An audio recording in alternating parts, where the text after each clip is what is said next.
Facing challenges and overcoming setbacks is part of doing business.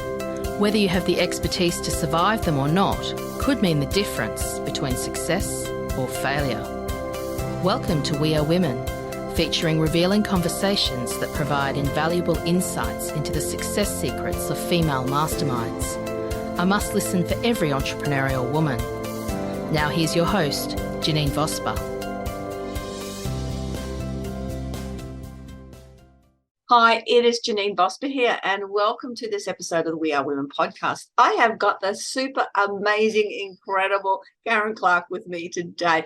Karen, we've known Karen for quite a few years, and we've got a couple of friends that we connect with all the time. And I have known what Karen does, and then I got to hear a whole lot more about it. I went, oh, wow, I've got to have her on the podcast because she's got some great information, really valuable stuff to share. Let me read a little bit about Karen. So you've got a bit of an idea of what she does. So with over 30 years of hands-on entrepreneurial business experience, Karen Lynne Clark has the know-how to help business owners achieve exponential results, even when operating in the toughest conditions. And we've certainly had those in recent times, Karen. Karen is a business trainer and facilitator who is real, raw, and has on the ground, in the trenches experience. Karen works with female business owners in male-dominated industries, adding a unique spin from the quantum side of life. This is what we're going to be discussing. It's so very cool and great information. She helps women to accelerate their rate of success, and I'll get that word out again, their rate of success, and understand how to achieve their desired results by working with their thoughts, words, and mindset. You can see, knowing me, you can see why this just resonated. I love the topic. Yeah. Karen's clients learn how to smash through the glass ceiling with the power of laser-focused energy, commitment, and unwavering belief in themselves. She teaches clients there is an art and science to transformation and helps them realize their full potential. So hold on to your hats, and we're going to have a lot of great information. Welcome, Karen. It's wonderful having you on.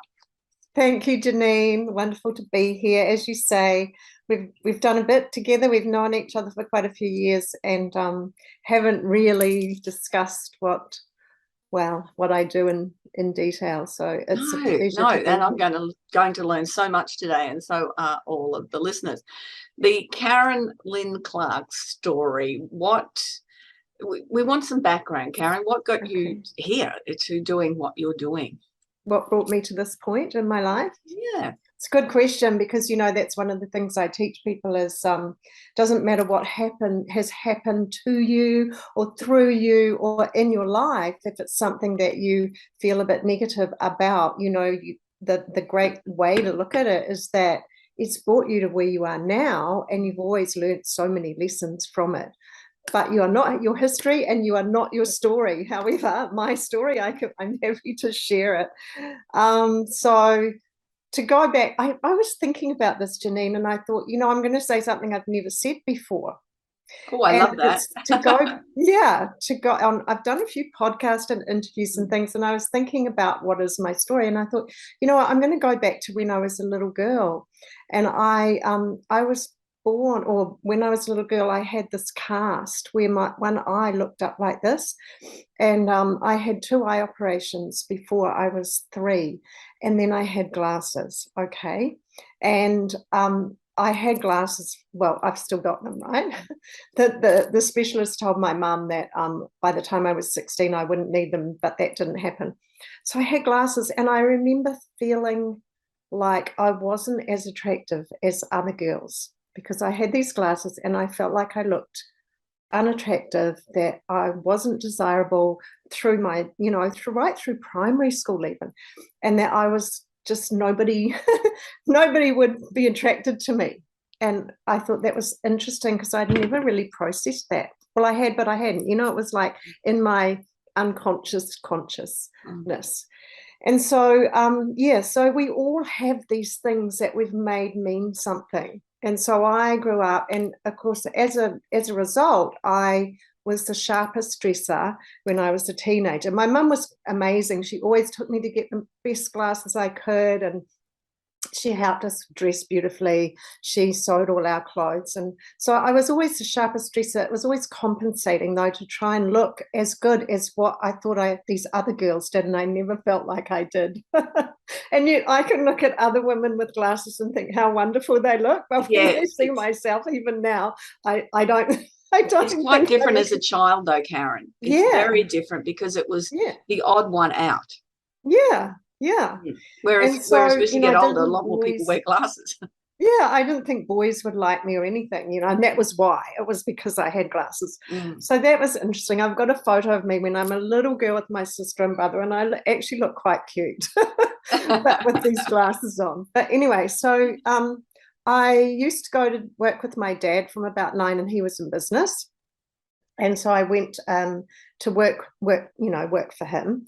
And so he taught me everything about business. He taught me how to be of service, how important your customers are, how to do double entry bookkeeping on a big, huge ledger book, how to add up as a little girl right through to my late teens. I worked in his business with him. And I remember he said to me one day, I'll never forget it. It's been with me my whole life. He said, Karen, you can do whatever you want when you grow up. If you want to have your own business, you can. That's wonderful. Yeah. That's not often a gift that parents give their children. Yeah. And so my parents were a bit different. They taught us to be independent. My dad was into motorcycles. He did motocross, not motocross, just forgotten. Anyway, what they call it, where they go up really steep hills and through rivers and things like that on special motorcycles off the road, not motocross. I forget the word of the name now. And he taught me to ride a motorcycle when I was 12.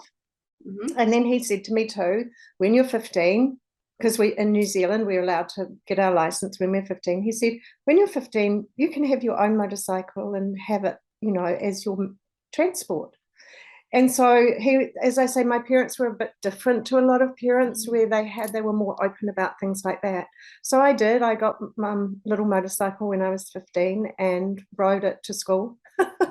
To a girls only private school, much to the headmistress's shock. And I wore my leathers and got changed into my uniform when I got there, which was also to her shock. And she complained to my mum, and my mum said, well, what would you rather she do, wear her uniform on her motorcycle? So, I grew up with a great level of independence and also believing that I could do this. It doesn't mean that I don't have the fear and the things that stop us. However, I had that little extra belief that I could do it because my dad had told me, and that's exactly what I did. As soon as I could, I started my first business and have started several businesses since then. For over 30 years, started and grown and administered and run my own businesses for that time. And I love business, and they've always been in male. I did one in the beauty industry, and all the rest have been in male-dominated industries. Right. So that is last year. So to come up to now, last year, I was working with a coach, and I'd previously worked with another coach and worked out a niche that was going to be app developers, female app developers. And then I just didn't feel that it was quite exactly where I wanted to be. So we did some more brainstorming, and I came up with the women in male-dominated industries. Yeah, and then that's the beauty of being able to carry through your experience, because you really understand what that's like. Just as a side note, my father, my grandfather, my father-in-law, my husband, and my sons are all in construction. Wow. Yes. So I very much grown up in construction. And when I was with Alpha First Aid, I dealt with mining and construction. So I really understand and working, and just that wasn't my role, working with the women in those industries, but there's some groups out there now that particularly cater for the women in those industries. And I see they're really rising up, as opposed to being, the women are better truck drivers on the mines, for example, because and to look after the trucks better, and that's statistically being proven. And there's things where women are really coming through in a lot of male dominated industries, but it's an important space to be in, I would imagine, because in their bio I read about the glass ceiling, but it's not even just that glass ceiling they're trying to get through, it's that whole male ego, women can't do the role as well. But it's not the men that are doing that, it's the women's belief within themselves and the stories they've told. Absolutely, you are bang on, Janine. There's two things: there is the men, and it is the women themselves having those. So it's interesting. Let me give you an example of that. So as you can imagine, I have 3 daughters, and I brought up my daughters with the same way. Okay, they all worked in our business. That was a male-dominated business too, and they learned all the basics of business before they went to university. And one of my daughters is a lawyer, and she did her degree in New Zealand, finished her degree, a double conduit in business and law, and she said, I want to be in litigation.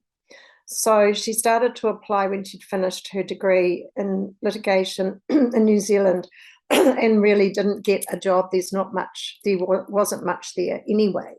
And so they came to Australia. She looked around, found about 30 jobs, and found that the starting salary was 30,000 higher than in New Zealand. And she found a job and applied for it. And it actually happened to be a New Zealand woman who owned this Australian construction litigation firm, and she got the job. Well, after 2 years of her in that job, this is her first job. She worked all through her degree, though, so she did have work experience. But after 2 years in that job, I saw a post on LinkedIn saying, I've been made associate, right? Oh. And I looked at that. She didn't tell me. And so I contacted her and I said, congratulations. Wow, that's amazing. I said, tell me something. Did your boss offer it to you, or did you ask for it? You know what she said, don't you? I asked for it. Wow. Because that's what women don't normally do. The men are the ones who promote, ask for promotions, put themselves forward. And we've talked about this with other people. Excuse me. And the men, it's something in their psyche and their drive that a lot of women don't have. We hold back, we think, and then so we're setting up a culture that women have to prove themselves 10 times more before they feel confident to go forward and ask for that promotion. So now she's got, to go back to my daughter, she got that. She left that firm after a year. She went to another bigger, better firm, and now she's applied for another bigger, better role with an international firm. Yeah. And I said to her, isn't it great that you've got that associate? And she said, yes. She said, especially after 2 years out of my degree. Yeah, that's amazing. And to have that, and not, as mentioned, I said you were gifted with your father giving that to you, and you've done that same thing to your children.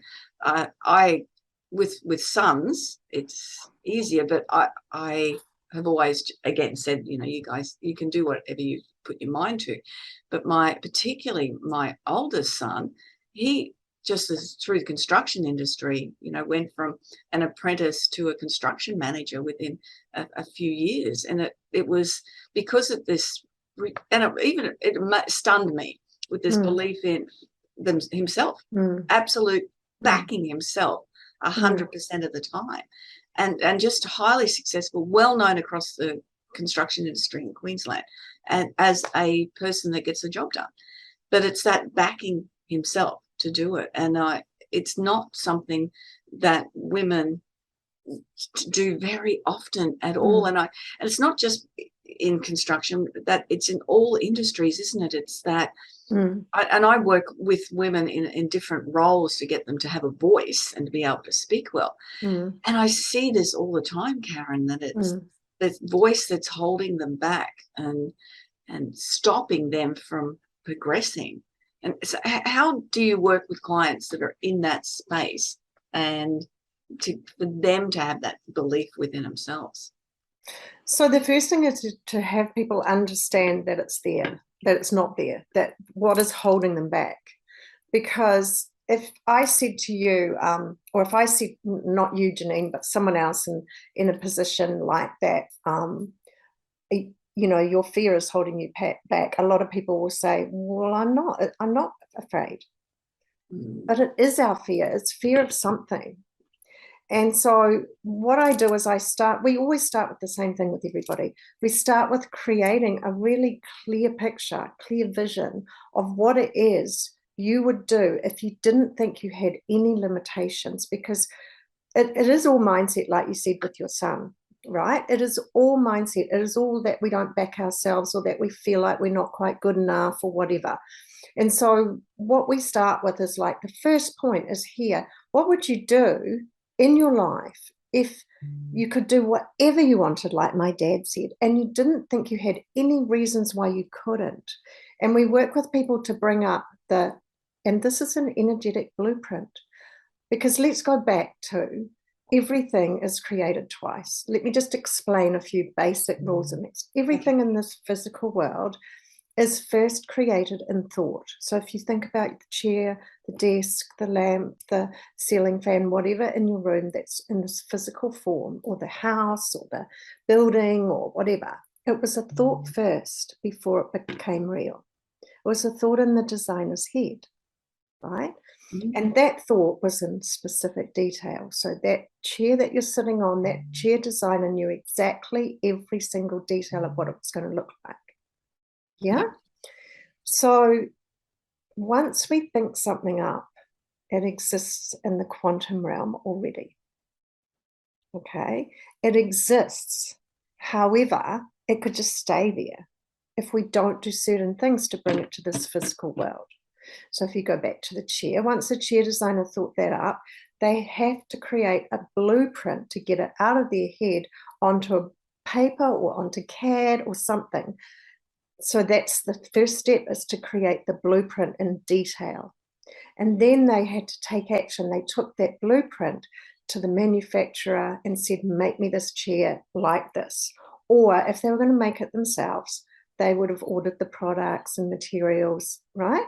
Mm-hmm. So there's three things that are required. There's a clear, detailed, specific picture of what you want something to be like, and then then our feelings and emotions come into that, and then we take action, and that causes our results. Now, it's easy for you to go, yeah, I understand that with the chair or the table or the lamp, but what people don't understand is this process is the same with the results in our life, and we're doing it anyway, because if you're breathing and you're human, you are manifesting like this. Because we think 60 to 70,000 thoughts every single day. And those thoughts are what's causing this process, right? And so if we don't do it by design, we get a life by default.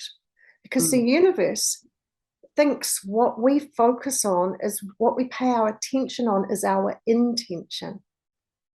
And so it gives us what we're thinking about. Now, it takes me to the next step. The next point is the programming. So we're not programmed to do what I just told you. We're programmed as humans in the Western world especially, but probably the entire world.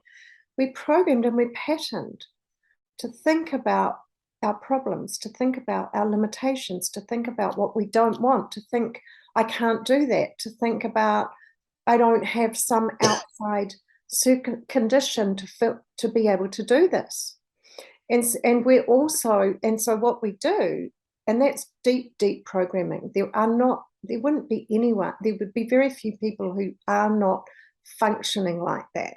And so what we also do is when we start to think about something I would love, we straight away go, I don't know how to do that, or I can't do that because I don't have certain conditions. So I'll go like that and say, this is what I'm going to go for. And we immediately limit ourselves to something much smaller because of those things that hold us back. Does that answer your Or question? even they create a bigger negative story. Yeah. Yeah. And it's because there's a lot also of people that you see that their lives are perpetuated in this negative space, that's their belief and that what they're manifesting through those thoughts, isn't it? absolutely. But it's not just thoughts. As you said, there's 2 steps. Oh, there's more than 2 steps, really. So there's a law of cause and effect, or a formula for success, same thing. And it says this: our thoughts create our feelings and emotions, which cause the actions that we take, which cause our results. So your action is your grounding energy. So it's all energy, okay? Everything I'm talking about is energetic frequencies, energy. And so, we can talk about the quote that I sent to you by Einstein, where he said, everything is energy. That's all there is. Match the frequency of the life you desire, and it cannot help but be yours. This is not philosophy. This is physics. And so... And that's powerful, really, people to get their head around and to understand, isn't it? It's not the first thing that pops up is the finding a car park when you want to find a car park. And that's a simple version that people will probably relate to, but it's everything, every thought, every process. It would get exhausting though if we're constantly monitoring our thoughts, or not. Right. Well, actually, that's what we want to do as much as we can. We're not going to do it all the time, because there's no way you can monitor 60 to 70,000 thoughts. And this is proven science, that we are thinking that much, proven neuroscience. Okay. So therefore, if you're thinking 60 to 70,000 thoughts a day, you want to be able to check in, because otherwise you're doing all this by default. You're sending all these messages out by default. And so one of the things we teach people is to set up a system or a structure to actually check in on, what am I thinking? And if those thoughts aren't serving your vision and what you want, or your goals, or anything like that you're moving forward to, then you can actually counter them and say, no, I've made this decision. This is what I really want. And this is what I'm doing. And, what step can I take today to further me towards that?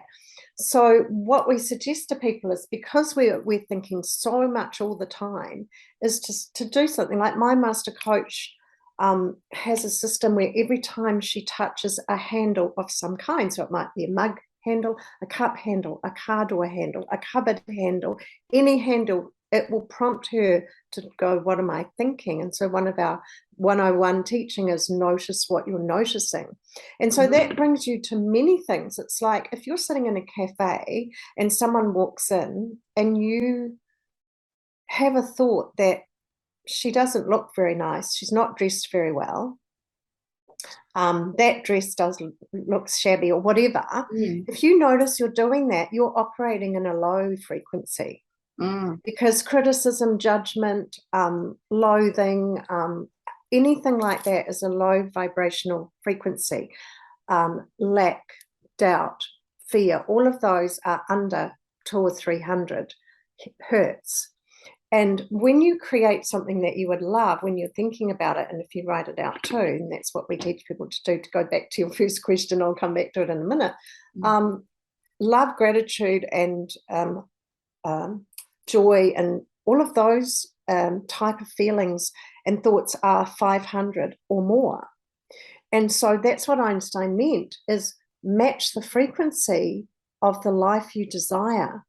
So you want to be up there as often as you can to bring a love and a gratitude. It's another one that's up there, to bring that to your life, right? And so if you're operating, if these sorts are all happening through programming and patterning and they're under 200 hertz, you're never going to match it. No. And so the more often you can by noticing and then replacing it with gratitude, replacing it with thinking about your vision, replacing it with pleasant thoughts, being of increase, giving people compliments, all those kind of things put you in a higher frequency. Yeah. And the compliments is an interesting one, because it's not just the giving, it's the receiving, isn't it? Yeah. How we receive compliments. And I was doing absolutely a thing the other night, running a webinar and talking about owning your brand authority.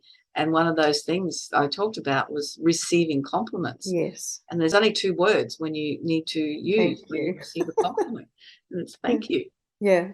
And once again. Yeah. Oh, this old dress. No, it's not, and we'll go into a full, I picked it up, on sale or whatever, rather than just saying thank you. Yes. Yeah. Because when you do that, it lifts you up. But as soon as you start disqualifying the compliment, it disqualifies the energy the person gave it to you. That's right. Doesn't it? That's right. As well as within yourself. It's because compliments don't come easy, even giving them to people. They certainly don't come easy for a lot of people to receive them. So interested. So I'm a business coach. However, I coach things like that. I coach things like telling people to have a day of increase where they give people compliments, and how to have, at the end of our session, we'll have these exercises or things to do. And it might be have a week of not swearing, have a week of not complaining, not judging, not criticizing, because these are all the things that we're programmed so heavily to do all the time, and we're pushing ourselves down in that energetic frequency when we do that. So basically, we teach people to reprogram their brain and the way they think in order to use this technology, which has been used by all the people who have changed history, all the people who somehow knew this instinctively, going right back decades and centuries, like, Einstein, like the Wright brothers, like Henry Ford, and all the little quotes that have come from all those people. I help people to understand what it means to say, if you think you can or you think you can't, you are right. Yeah. Yeah, it's one of my favorite quotes. Yeah. If I'm anywhere and anyone says, "Oh, has anyone got a quote?" I will always use that one. It's it is, and it's a great reminder. Well, because you can't be. It's sometimes difficult to be in that space all the time and be consciously aware. And when you are in a different space, it's good to. For me, I find I get outside. That's how I switch me over, is to go just hop outside and just appreciate how things are growing and what's happening. And and all that. Those are really good for you. Get into nature. I've just been for a walk before here around the lake and through trees and in nature. Yes. So that's a good idea, I suppose, for everyone to have something that is their switch on, switch off type of space, where and nature's great for a whole lot of reasons. It's very grounding, but it's also very uplifting, and it's outside, which is a benefit as well. But do you work with people to have something that is theirs, that they go, like the handles with your coach? Yes, some people put stickers up around their place that they play, around their environment where they spend the most time. So there's 2 things we do. One is we do that. Well, there's many things we do, but some of the first key things are, one is to create that crystal clear vision of what your life would be like in all 4 domains that we create results in. So we create results in our health and well-being, our relationships and loved ones, our business, career, or vocation, whether it's paid or not, and our time and money freedom. And spirituality is actually interlinked between them all. And so we're creating results in those domains and all areas of our life every single day. So as I said, if you don't create how you want that to be, you will be operating by default. And if you're not aware of your thoughts, then you're operating even more by default. And so we teach people to start with that vision, that written blueprint, and read it every day, right? It's an evolving energetic blueprint of your life. It's a living document. We write it by hand. And then if people don't have, because everyone's time poor, even though we all have the same number of minutes every single day. We'd get them to create perhaps a travel version, which might be just one line out of each domain. Okay. And to have that maybe on the back of the toilet door, carry one in your handbag, have that in different places. And that might be the one that you read every day, and you might only read the long one 2 or 3 times a week if that's the minimum that a person can do. It's super important. But the reason we do it is because it refocuses us. Every time we read it, it refocuses us on that high frequency. And then, like we said, notice what you're noticing. And particularly if you're starting to feel a little bit, anxious or worried or just in general not great, guarantee you there'll be thoughts going on in your head when you're feeling anything other than motivated, inspired, and super happy. So notice what's going on. And it is. I know I've been away on a long holiday, which was just wonderful, and being able to switch off from the business component and just focus on what we were doing and enjoying the space and really appreciate the opportunity, being around some people that were in that same space as well, that they were there to have fun and enjoy themselves. And it was easy to be in that space every day. There's no struggle when you're in that, and there's not a lot of negative thoughts going through or finding their way through when you're in that space. We can't all be on holidays all the time. It is certainly a nice way to go when you're traveling, but and I noticed when I came back, it was, and I think this happens to a lot of people, is okay, now I need to get back into my business and earning money, because I've been earning it for a few weeks and all this sort of thing. And I noticed I went a bit flat for a few days, and then I absolutely refocused and I'm rebranding my business, and it just all lifted up. I got amazing results from a webinar that I ran, and I get the opportunity now to see it, and the down was sort of needed to get the up a bit. And I don't get down, I just got flat. I think that's good. But it was what's happening here, Janine? Switch it up. Let's look at things from a different space. And because I did, the whole business part of it looked differently. It was really interesting, the change, and something that I'd been trying to see for years as what I actually do. And for those listening, if they haven't heard, is what I do is I help people create their brand authority through all the things I do. And it was, that's it. And it just hit the button and it really lifted. So it changed that space. But I found, as I was saying, I had, that clarity in that flat bed. You're just going, what do I need to do to up the game or change it up?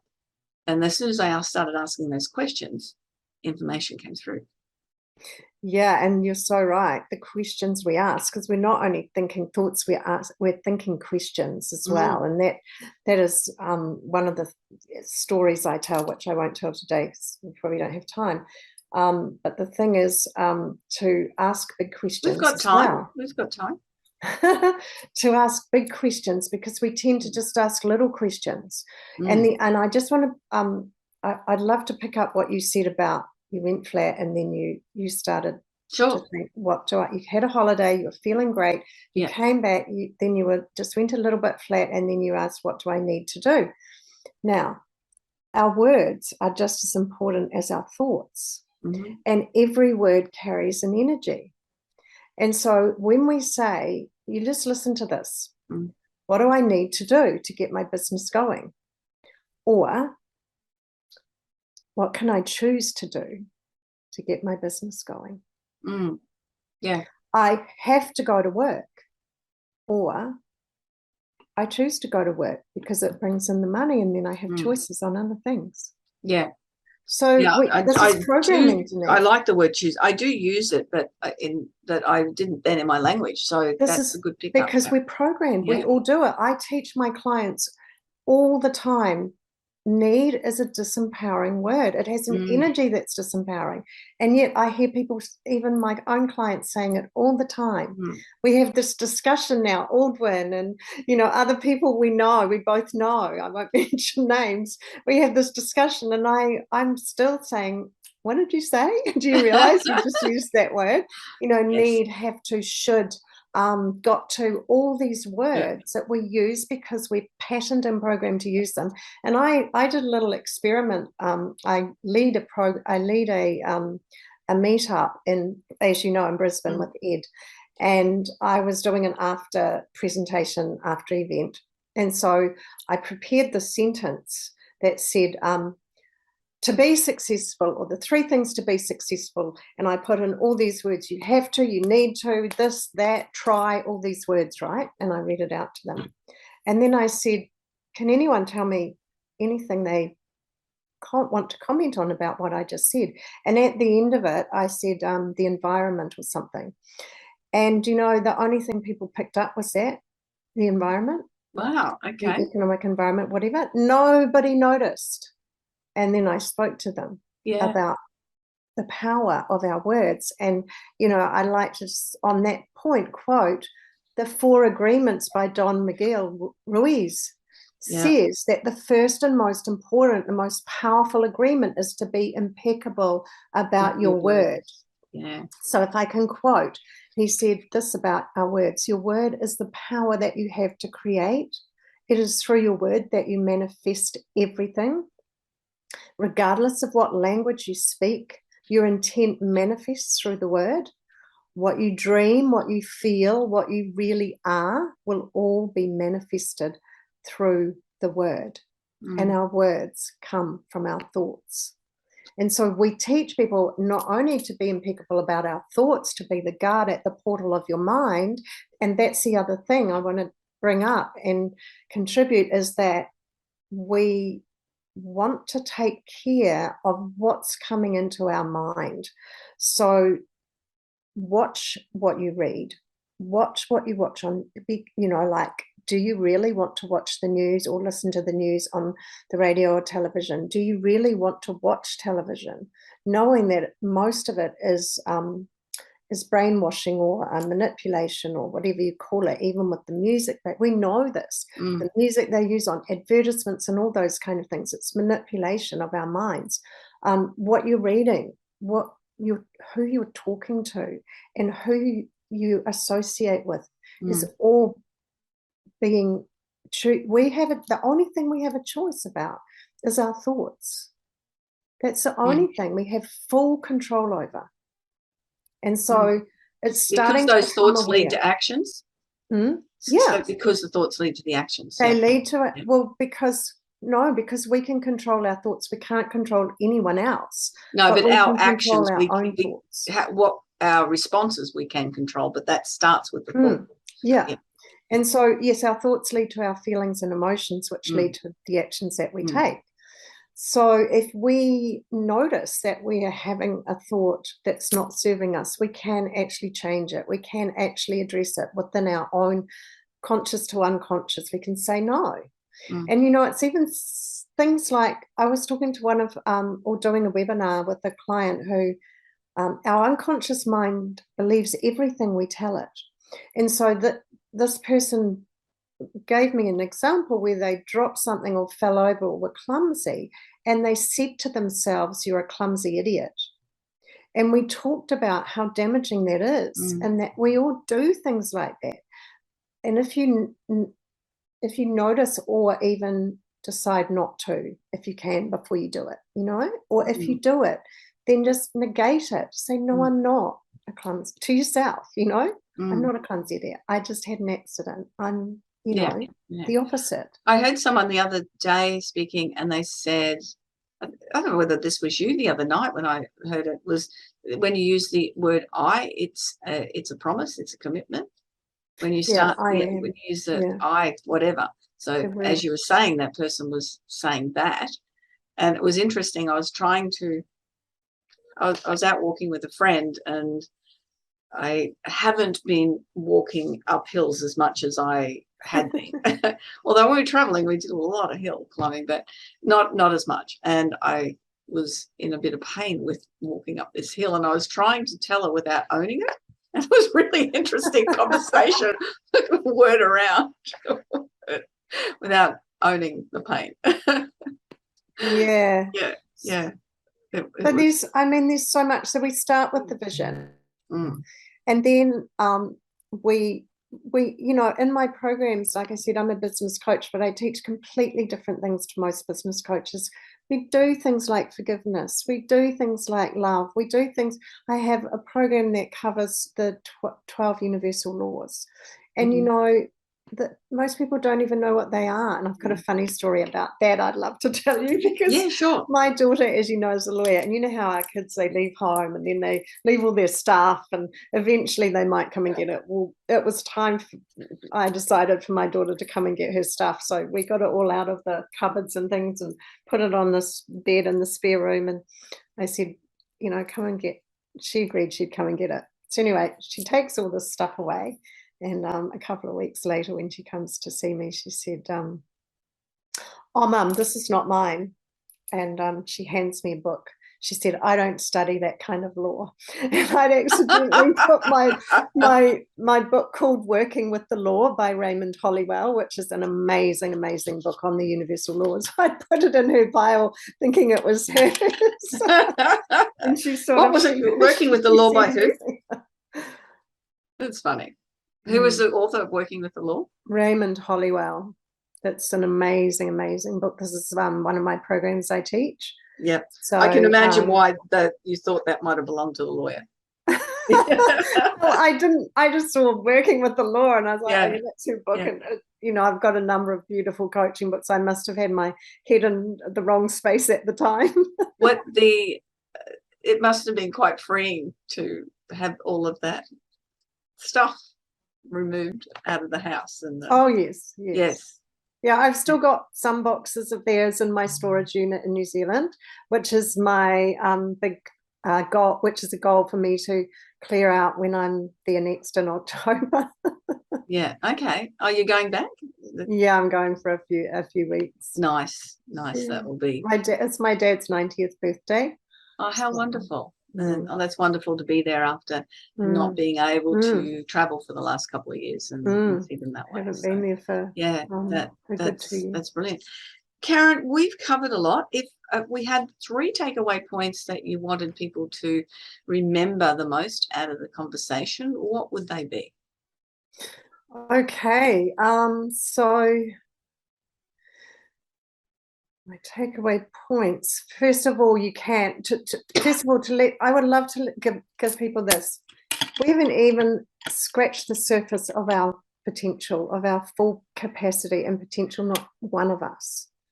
When you look at all the things that history changes did, things that were impossible at the time, and they did it, and we have exactly the same capacity within every single one of us. So you can design the life that you would love and live it. Believe it. Believe that if there's some dream that you have, it is possible to bring it to this physical world, to bring it to fruition. And I think that whole design, and one of the examples I use when I'm talking about that with people is the 4-minute mile. Nobody could run the 4-minute mile until Roger Bannister ran it. It was absolutely impossible. Nobody hit it. And as soon as he hit it, it became possible. Exactly. And now college students run a 4-minute mile. They don't have to be Olympians. And I saw this with some of the swimming events the other day. Two of the girls went under a time. It was under a 2-minute time or something for the event. And they said that's the first time that they've ever broken that record. But because one pulled the other through, the second one did it. And I guarantee now there's going to be more people that can go, we can do that. And, the other thing you look at is all these people have coaches. They have coaches, and coaches work with their mindset more than with Olympians and athletes. They work with their mindset more than anything else. Yeah, and that's for me, and you've been the same in business. You've had coaches all the way through because we need to have that input, and we need to have the people working with us, because you can't be the sole guru knowing all. Never. No. Never. So learning from coaches like yourself is just so important. Second point. So second point, before we go on to it, I quickly want to tell you the story about the Wright brothers. So they had their vision of creating a flying machine, and they failed and failed and failed and failed. And we don't call it failure, we call it feedback. And they got to a point, however, because their father was a minister or pastor, and he said to them, boys, if God intended you to fly, he would have given you wings. What are you doing? So they had that negative kind of thing going on. And so they got to a point where they were going to give up. One of the brothers said to the other, it's not working. We should just give up. And the other one said, he said, no, I can see it. I can see it. We can do it. I can see it. And that's the thing. Have the vision, create that picture in your head, and then get it onto a blueprint. So that's the first point. The second point is to reiterate that everything is created twice. Once you think something up that you would love to achieve or have in your life, it actually already exists in the quantum realm. You can either do nothing and it won't come to anything, or you can take action and bring it to fruition. Inspiration without action is merely entertainment. Yes, I've heard that quote before, and it really resonates. Yes, definitely. Yes. Third point? The third point, we haven't really talked much about this, but it's about fear. Everyone experiences fear at the point where we want to change something in our lives. So fear, just know that fear means that you're on the green growing edge of something more, something better in an area of your life. Most of the time, any fear that comes up never happens anyway. If you're afraid of something that might happen, most of the time it doesn't ever happen. But fear is fear is a signal to us that we're moving forward. And what we like to say is, it means you're on the green growing edge of the life that you know now, and something more, bigger, better. That's what it means. It's actually a good thing. I like that terminology, green growing edge. I've never heard that before, but that seems to make a lot of sense. I don't have a lot of fear about things. Sometimes driving along the side of a cliff when you're the passenger and you're on the edge, that's probably the one thing that I must have been something in a past life that does trigger that to that. But other than that, there is a lot. My mother-in-law, when she was with us, she used to fear everything. And she would say to me, she said, Janine, and she would worry. And she said, Janine, I worry about you so much because you don't worry. And I said, well, okay, you can have that job because I don't want it. It was, but it was that, and it took a health, and it really, that space of everything just seemed fearful for her. She was a lovely lady. I got on beautifully with her, but it was this sense of space that she was in that lived this fearful life. Because it's not the fear, it's the taking of the steps, as you said. It's moving through it, isn't it? Challenge is a good. I prefer challenge if there's something. For me. It's okay. Yes, well, that's and people will be afraid of challenge. So some people will not want the challenge. So as humans, and also when we step out to do something, there's a pull back to the familiar. So part of our paradigm does this. It's like, I want to do this. Oh, yes. And then all of a sudden we get this very strong, and it goes through many, many times. Our paradigms keep putting the fear or the doubt or the messages that we get in our head forward to try and keep us safe and secure. And Yes. that's a part of our brain that's job is to keep us safe and secure, just breathing and our lungs breathing and our hearts beating. Yeah. So it's always going to happen if we're human, like I said. Even if you don't have much fear, there's unconscious stuff that goes on. Yeah, if you're going on I love roller coasters and fast rides and all of that sort of thing. Just absolutely love it. But you get that gut feeling as you're getting onto it, and just so excited. I'm excited. And you like the afterwards probably, because you're probably an adrenaline junkie. Absolutely. So you love the feeling. Yeah. It just dropped me from a high level on a ride or something. Complete trust that the machine will work and everything will happen okay. And the planes are meant to fly, and everything's meant to be as it is. It's just it just is. Yeah, that's cool. That beautiful information, terrific information that people can, I know, going to be listening to this and thinking, okay, I recognize now that my thoughts are going to that first step, and how can I change that? There's just so much information in there, Karen. If someone wants to work with you, how would they go about doing that? So initially, I would say there's a couple of things. One, they can come to my free webinars every second Wednesday evening. So next Wednesday is the first one. We'll put the dates of a couple of them so people can figure out the dates, and I'll also include the link to the webinar as well, which I haven't sent you yet. Yeah.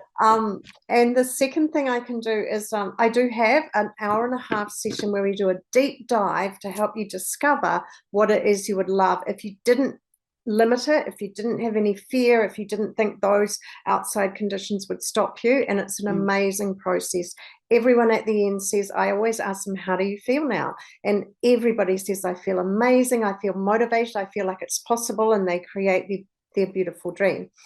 And so that is normally a $450 value dollar. I charge one-to-one $300 an hour and get it. I do that for people who have come through me through things like this, Janine, for $147. Wow, that's an amazing offer. And they go away with a written blueprint I give them some ways to move forward with that. Then also, if they want to talk to me from there for my coaching, then they can.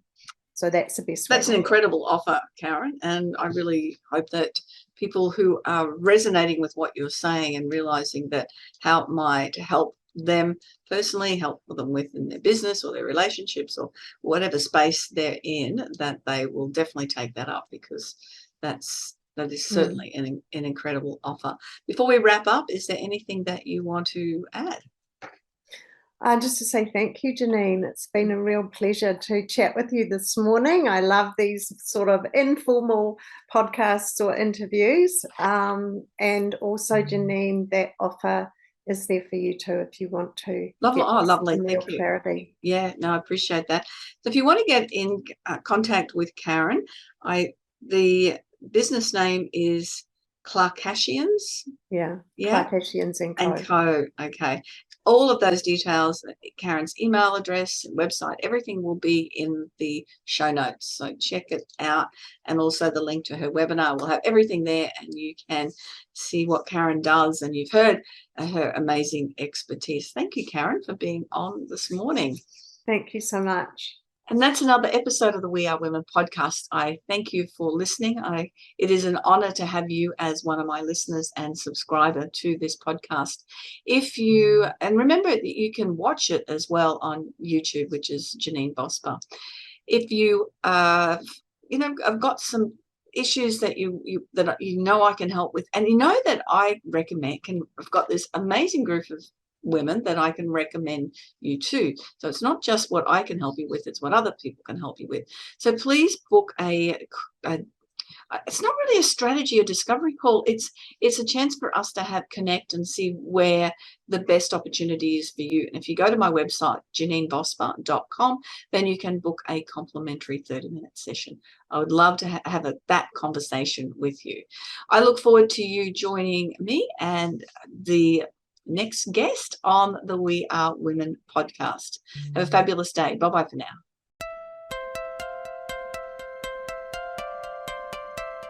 So, do you feel stuck in a rut in business? Visit speechperfect.com.au and download Janine's free ebook to avoid the 5 most common stumbling blocks women face in business. It's jam-packed full of tips to overcome the barriers that could be holding you back from the success that you dream your business will be. We would love you to leave a review of today's episode and share this podcast with other women in need of entrepreneurial inspiration. Subscribe to the next episode now and join the We Are Women community.